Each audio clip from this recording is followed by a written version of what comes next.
programom selimo se na televizijo, z nami je Phipps iz Sky News. Spregovoril bo o tem, kako narediti dobro televizijsko zgodbo, kako iskati dobre televizijske, zakaj so televizijske novice pomembne, kako iskati dobre vire za televizijo, kako vse to skupaj prikazati, da bo zanimivo tudi za naše gledalce. Next, Hello, Sylvia. Well, it's really great to be here today. I'm very happy to take questions at any point, so please shout out. I'm not precious about it. I'm here to talk about TV, but especially about the challenges that we all face, and certainly Sky News is facing, in a world where we have many different platforms.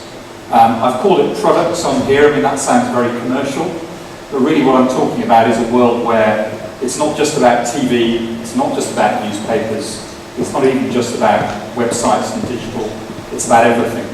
And actually the ways that we can tell really exciting stories in this world. So, to break this down, I'm interested in storytelling. I'm a program maker at heart. I'm not going to talk about accuracy in journalism or how to get your sources and so on. That's not really what I'm here to do. I'm here to talk about how to entertain your viewers and users, how to tell stories with, I think, style and panache, and make things that people actually want to watch, and make things that people want to click on or view on apps and so on. As I say, I come to this from a program maker's background. I've always worked in the UK. I spent 10 years working for ITN, who make the news for the main commercial free-to-air channels in the UK. Then 10 years ago I joined Sky News. I made programs for them. I ran the business news unit during the financial crisis in Britain. And most recently I helped set up Sky News Arabic, which is a 24-hour Arabic language news channel. But I come to this at heart as a program maker. Before I start, I've just got a kind of 2 or 3 minute video. It's a bit like a promotional video for Sky News, but it will give you an idea of what we do in our history.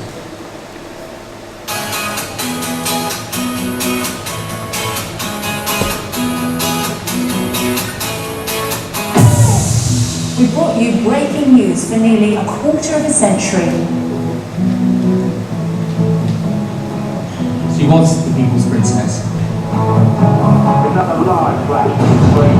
Are you live on Sky News? Is this it? We've witnessed momentous events. We believe that a plane has crashed into the World Trade Center. Seen dictators rise and fall. Iran is free. Explosion outside Liverpool Street Station. We've reported on tragedies and happier times.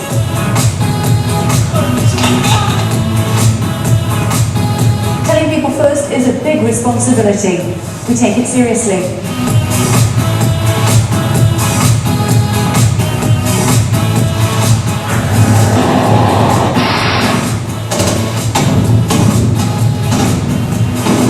Conflict and courtroom.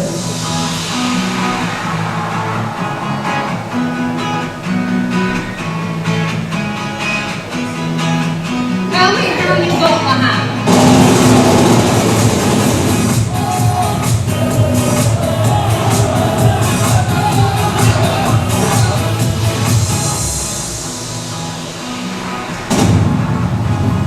We tell the story straight and as it happens.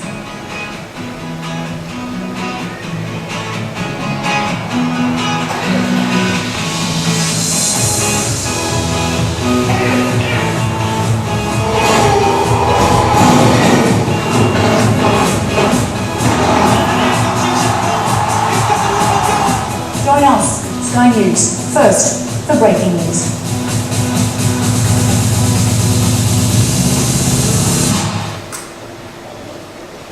So from that, you'll get the picture that we've been around for 25 years, and at the heart of what Sky News has always done is try to break news first. So that was how we set ourselves aside from the other TV channels in the UK who were mainly making bulletin news, evening bulletins and so on. So right from the start, we went out to try and break news 24 hours a day, whenever it happens. And over the years, what's happened is we've had to not just be a TV station, but then, set up a website in the late 90s, interactive TV where you press a button on your remote control and you get more screens. And now suddenly today, we're in a world where we're making apps and feeding numerous platforms, and that's starting to affect the way we tell our stories. And I'm going to talk a bit more about that in a minute, and I'm going to show you our iPad app, which I think brings all of this together, and I hope will give you some ideas about storytelling that you can adapt. So as I say, innovation's always been the big thing. I mean, we all try and innovate, right? But we were the first HD news channel back in 2010. Everything we film in the studio and also all of our cameras, all of the infrastructure is HD. So that was the first.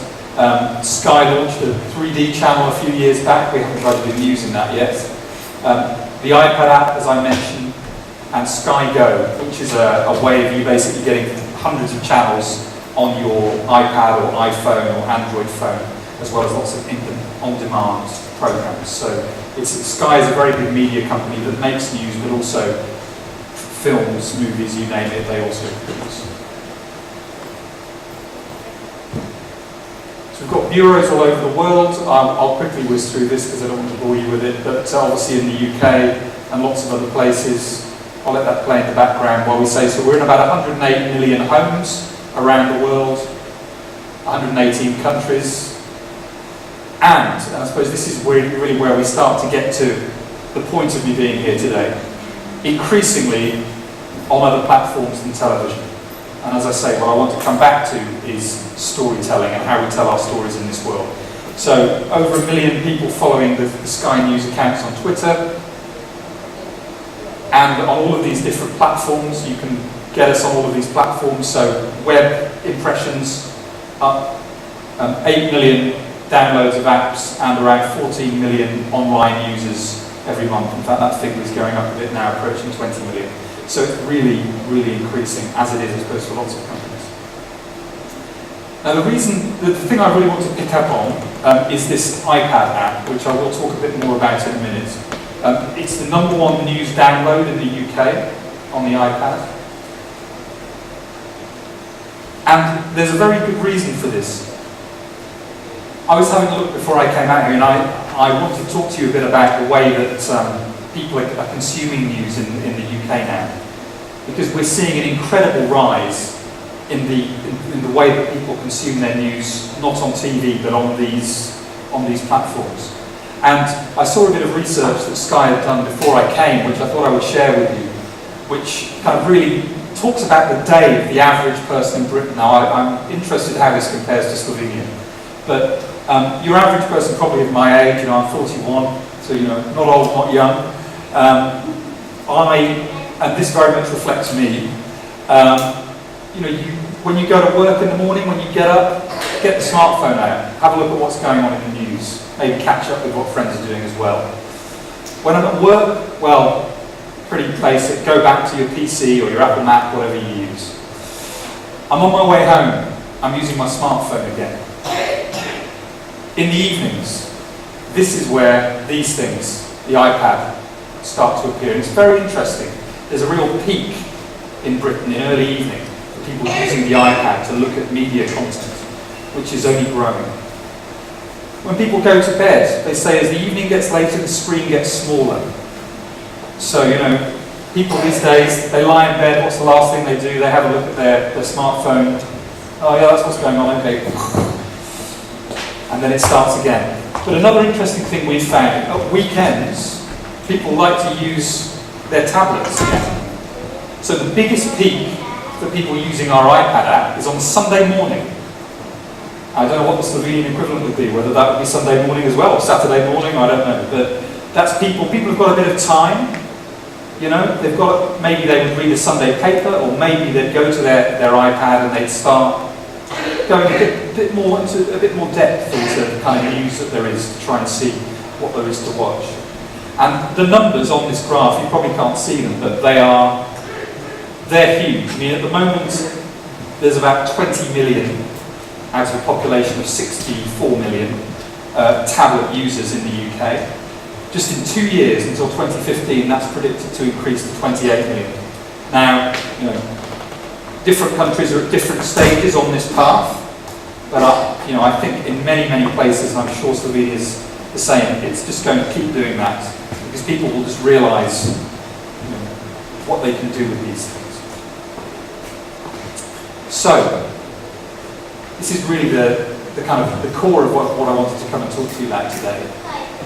What do these things, these tablets and so on, what can they do for the way that we tell news stories? And I had to think about this, and I thought, well, I think there's three things they let us do, really. Number one, they free us as journalists. You know, if all you're making is a 22-minute evening news bulletin, then that really limits the amount of time you can dedicate to a news story. And anyone who works on TV bulletins here will know that. I've done it for years. You know, is that story worth 2 minutes, or is it worth 2 minutes 15? Or if the reporter really twists your arm, you give them 2 minutes 30. You know, it's a very limited window. Whereas these devices allow us to give as much time and as much space as we want to people. And they also free us from convention. You can kind of do crazy things when you're making things that aren't to be watched by lots and lots of very important people on the TV. You can have fun. And I think that people who use digital devices, whether they're iPads or Android phones or whatever, understand that, you know, it's a bit freer to have fun. The other thing I'll talk about is story deconstruction. That's a long word. What I mean by that is breaking up stories. You know, I can remember making TV bulletins and thinking, oh, this is okay, so the core issue here is, you know, about Syria, is this story about Assad, but I'm really interested in a second feature about the suffering children, or whatever it might be. You know, we can do that all the time on a digital device, and it can kind of free our thinking about how stories actually break into little blocks. And the third thing is, well, interactivity and audience pleasing. Those are really two separate things, I suppose. Interactivity is my ability to influence and find out myself, so I get information rather than being given it. But the audience pleasing perhaps is the biggest thing here, and that is, if someone uses your app, there's a special bond there. They haven't just turned on the TV, turned over a few channels and come across your news. They've chosen to load your app, right? And that creates a bond between you and them. And so actually, if you can give them things that make them feel special, then that can really create a very strong bond between you as a news provider and that person. And actually, the way that Sky uses this iPad app is it makes it available only to Sky customers. Now, they get it for free as part of their big subscription, okay? Because Sky is you can get your TV, you get your telephone, you can get your internet through Sky. So people pay £50, 70 euros a month to Sky for all of those things. It's a lot of money. But we give them extra things, and this iPad app is one of them. So because we want people to feel that, hey, I might have to be paying for all of these things for Sky, but look at all the extras I get, and this is one. Right, I'm going to show you a video which I think is a really good example of the kind of imaginative storytelling that the iPad app frees up for us.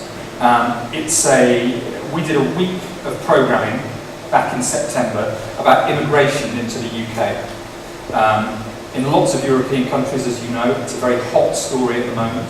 It's certainly very hot in the UK at the moment. And we sent one of our correspondents out to do his view on the immigration question. I'm just going to play you this video. I'm actually getting it from the website, but it was for the app as well.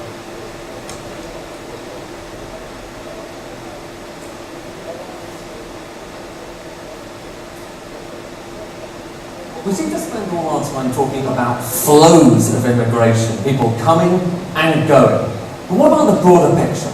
Let's consider the facts. Out of every 100 people living in Britain, 13 were born overseas. Compare that to just 9 back in 2004. The top 5 countries they come from?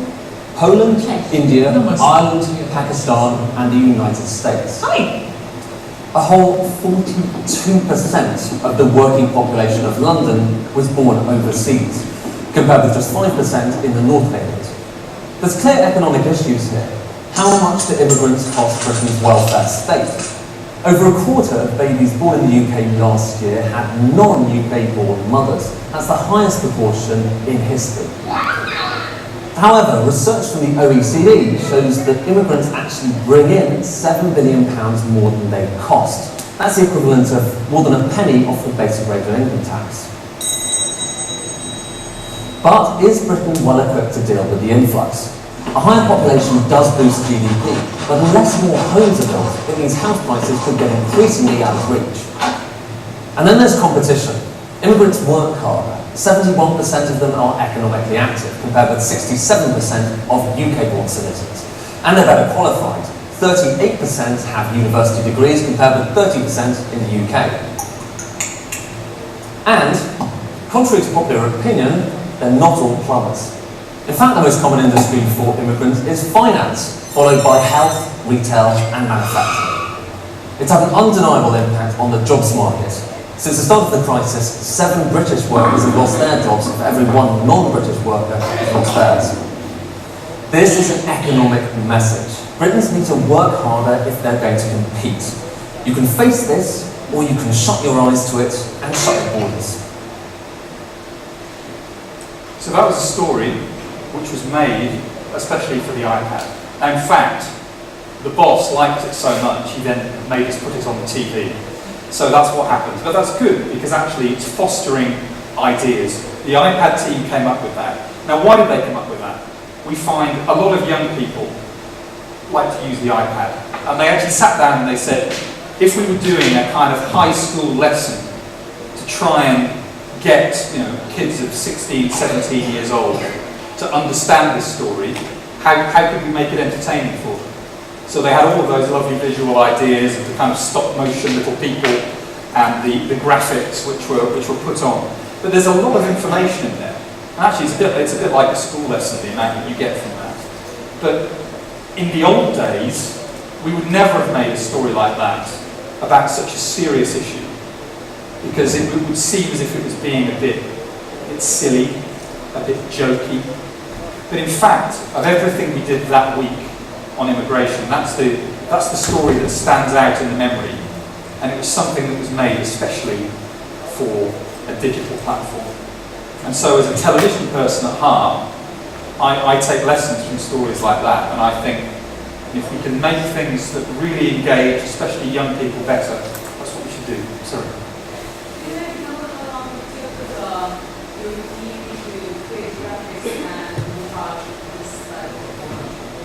It's a good question. I mean, I didn't commission it. We have a dedicated iPad producer whose idea it was.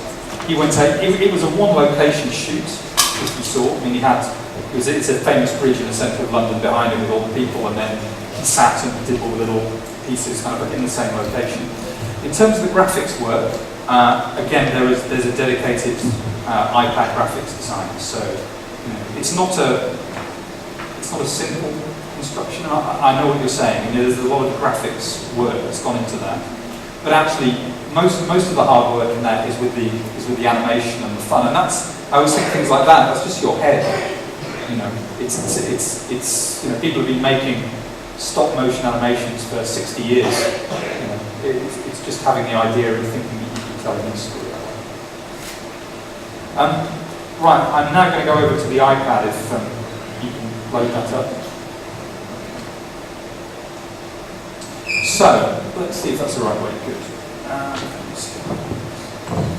Great, okay. So, that was a story that we featured here on the iPad. Now, I'm just going to do a bit of a show and tell, because I'm guessing people here won't have seen it. As I say, it's not available outside of the UK unless you pay for it.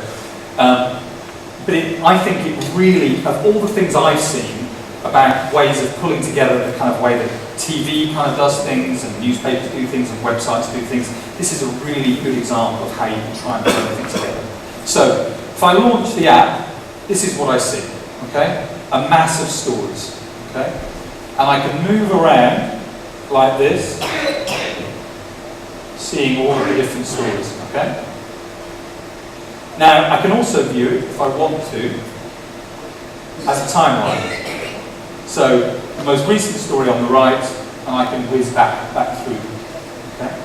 Now, I'm going to go back to the Immigration UK story, which, although it happened 3 months ago, the team in London have added it to the iPad app today so I can show you. So, there are people in England who are looking at this going, why have they got a story that's 3 months old on their iPad? Anyway.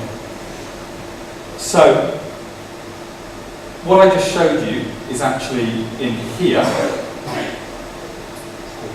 There we are.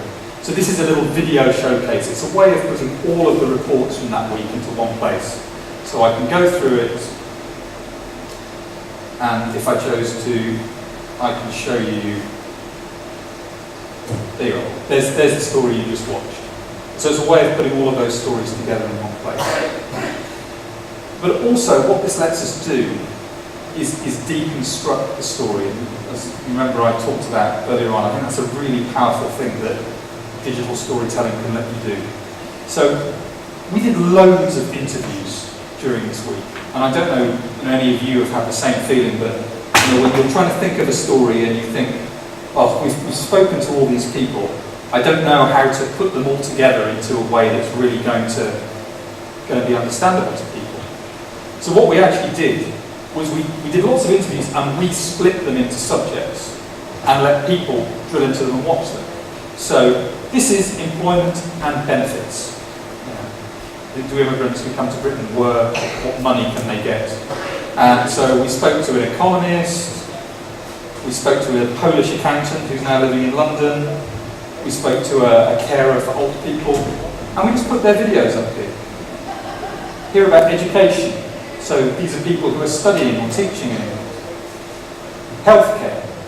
And these are all just little videos. And if I click on the play, Yes, I sent it to I can listen to it. I've studied English on that. So what we're doing is we're creating a kind of an experience that really, if you think about it, as someone who's using this, I really want to get more, because it lets me drill into it and get information. And what we can also do is we can interact with it. So I'm loading a page here called UK, United Kingdom, but the idea is it's about you. If it loads up. Okay, so we have little videos, so I can load videos from different parts of the UK, again that viewers have sent in. Or we can load videos from Europe, so we had someone from France, someone from Estonia, and so on. I don't think there's anyone from Slovenia. But also, we included some interactive information. So these are all facts about the United Kingdom. I can select my country. Here we are, Slovenia. And so basically what we did was we used, I think this is Eurostat research, so the people who provide the statistics for the European Commission. But we looked at immigration, so the number of people, I don't know how old these figures are, the number of people coming into the country, the number of people leaving, the population, life expectancy. I did notice when I was looking that when you look at debt, UK households owe 138% of their earnings, whereas according to this, people in Slovenia owe only 46%. I don't know if that's true or not, but this is one good thing. It's not good having lots of debt. But so the idea of this is that it's immersive. You know, I could very happily spend 20 minutes playing with just this area of the app. And obviously if people are spending that much time looking at it, they're really connecting with you as a news brand and a news provider, and they're more likely to come back to you. Now, this was a big project. We knew about it months in advance and were able to plan, but you can also use it for everyday news stories. So I'm just going to find the typhoon, which I guess is, the story is kind of now over, but let me see what I can find on that.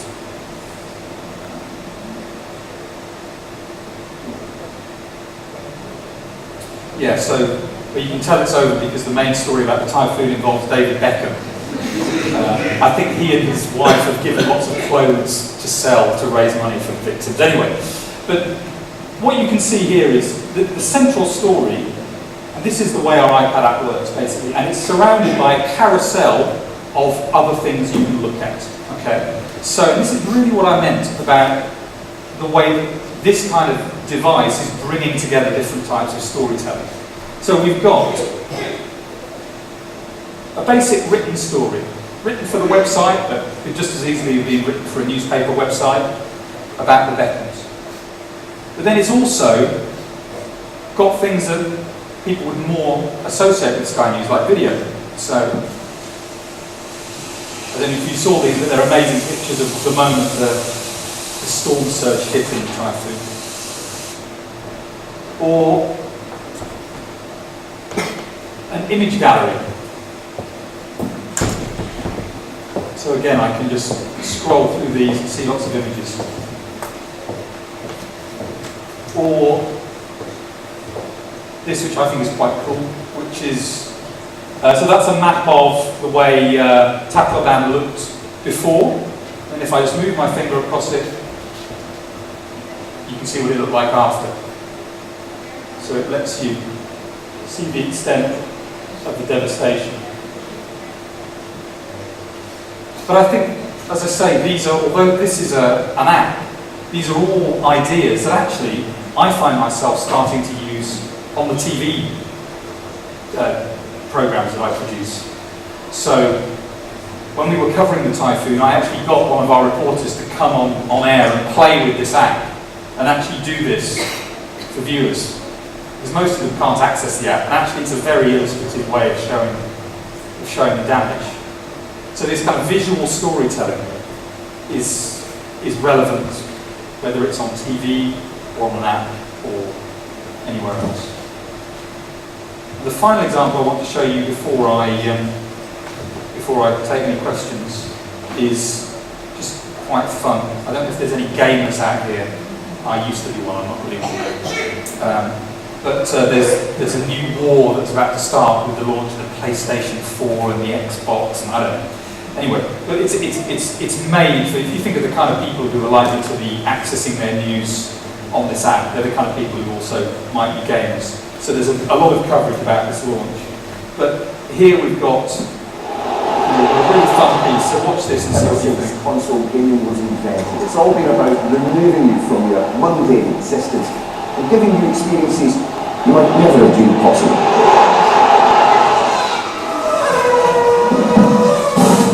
Still, we've come a long way from those original pressed and polished machines, such as the speed and power of the processors, the nuts and bolts at the heart of the modern day console. They aim to give you a thrill ride that's far from boring, but as close to the pits as possible.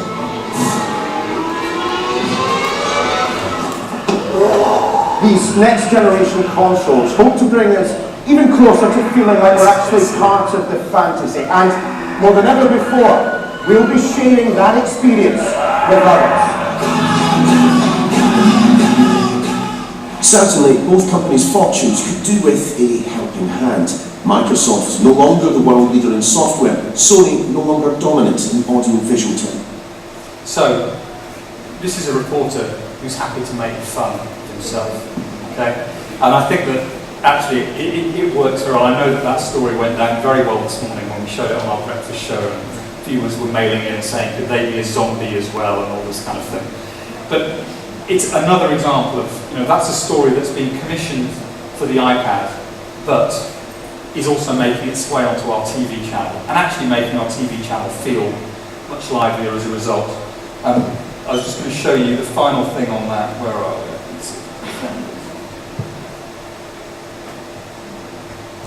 And to the question that I had about resources, I'm aware that doing this kind of thing needs a lot of resource, what I'm about to show you. But actually, we had a bit of fun where we created a little Sky News reporter, and anyone who used to play games in the 80s and 90s will recognise this. And he gets to run along, and then he jumps up, and he tells you about the platform that was made in that year. So the Atari from the late 70s, let's go forward to the late 80s, and he jumps up. The Sega Mega Drive, I had one of those when I was a teenager. Right up till more recent consoles like the Sony PlayStation 2. Now, this is just this is an infographic, okay? But it's a designer who said, hey, I'm going to have a bit of fun with this.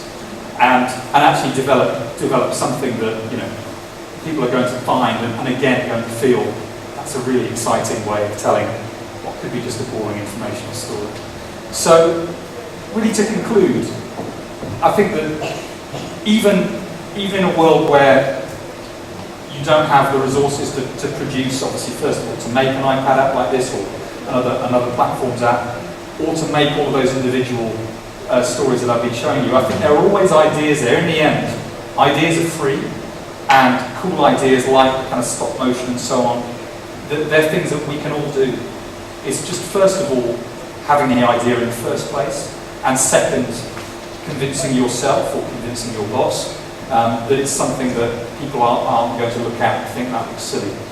And from my point of view, these are all examples of storytelling in this multi-platform age that can engage, especially younger viewers and users, and get them to watch your news. So that's me. If anyone has any questions.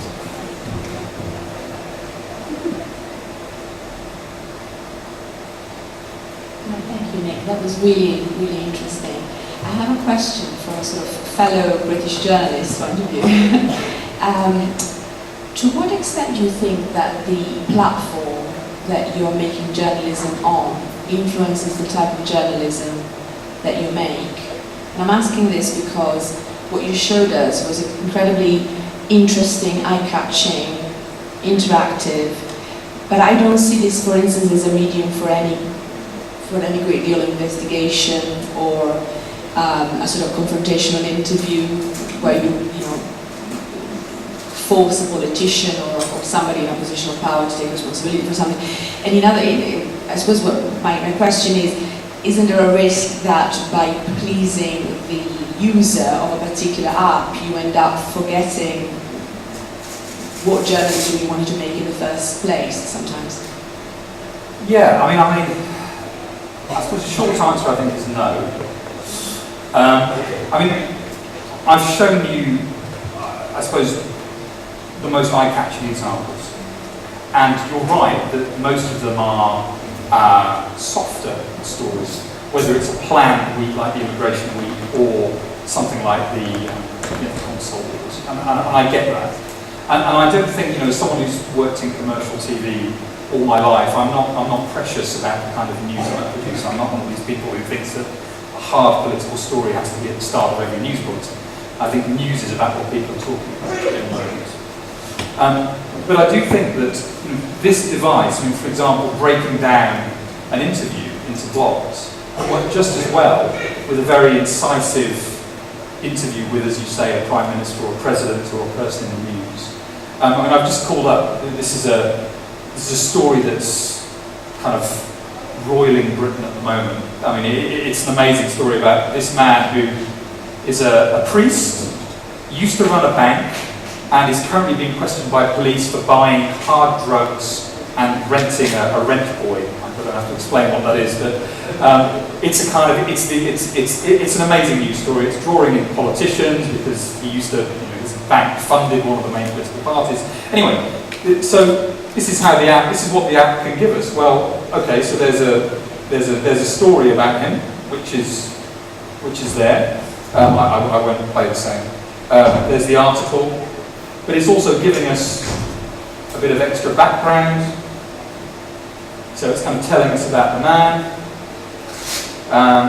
And there's some video of him appearing before MPs where he got every answer wrong, basically, about his bank, which should have been a hint that there was something wrong with him. But, so I suppose to answer your question, I don't see this as in any way a barrier to that kind of journalism. I think it can. There are stories that work really well on this, like the console story.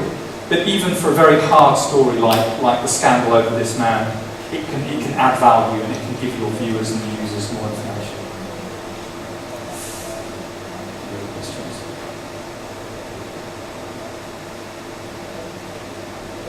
Has anyone seen anything like the stop motion immigration story on other channels, or does it feel like news to people, or does it look like entertainment?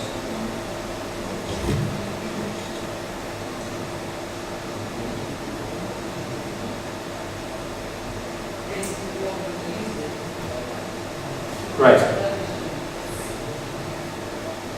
It's not such a news to use this kind of techniques, but it always is a problem of resources. It's not that we wouldn't think of it, you know, or because we deal with the same problems with the trends as, I mean, how to present it in a new way.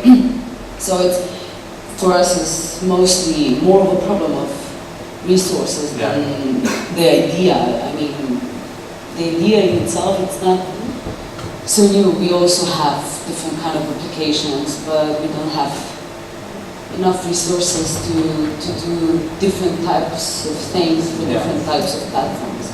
But basically, we didn't use stop motion, so we could use every kind of, basically what you've shown. So.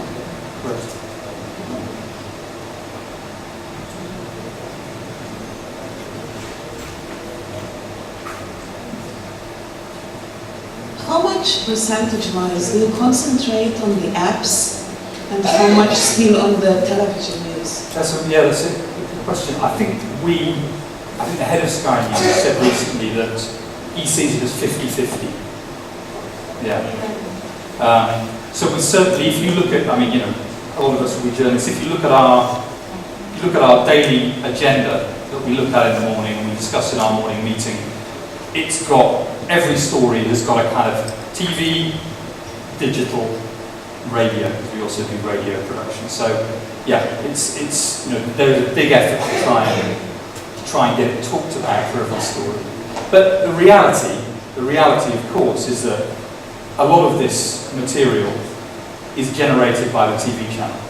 And we think of, in a way, if you've got a 24-hour channel, it's a bit like that's the factory that's making all the little bits that can then go onto these other platforms. So all of the reports that you saw, so this is just, she's talking on the TV channel, so all the producer has done is lifted that bit from the TV channel and added it to the app. But the extras, you know, the extra information, all the very nice graphical extras that you saw for the other stories have been made by a dedicated team. How many people? On the team? I think the iPad team has got about 12 people in total. So that includes the designer and the people generating video and so on. I mean, Sky is a very big company and has decided to invest a lot of money in the iPad as a way to get not just news but to get sport and movies and so on. So it's part of that bigger investment. Actually, for me, I would have a question about the app economics. So, if I understand correctly, the apps are given out free to your existing subscriber base. The iPad app is, yes. The iPhone app is free to anyone. And so the whole inside your business model, the app development is considered a marketing cost, or is it considered? So how do you basically? Where is it in your balance sheet? Yeah, that's a good question, and the short answer is I don't know the answer to that. I mean, you're right that it's I mean, it has been monetized to an extent, so it is possible to subscribe to the app if you're not a Sky customer. I think it's £4.99 a month, something like that. But the vast bulk of the cost of the app is not covered by that. So you're right. I mean, whether it's seen in the broader company as marketing or development, or I don't know. But you're right that it's, I suppose, in a company as big as Sky, a lot of the work of the company is about retaining customers. You know, it's true of any company, any business, right? It's cheaper to retain a customer than to find a new one. So this app is just one example of the way that Sky tries to keep its existing customers.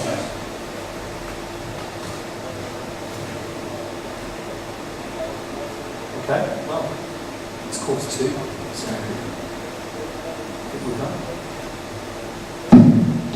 Okay, thank you very much.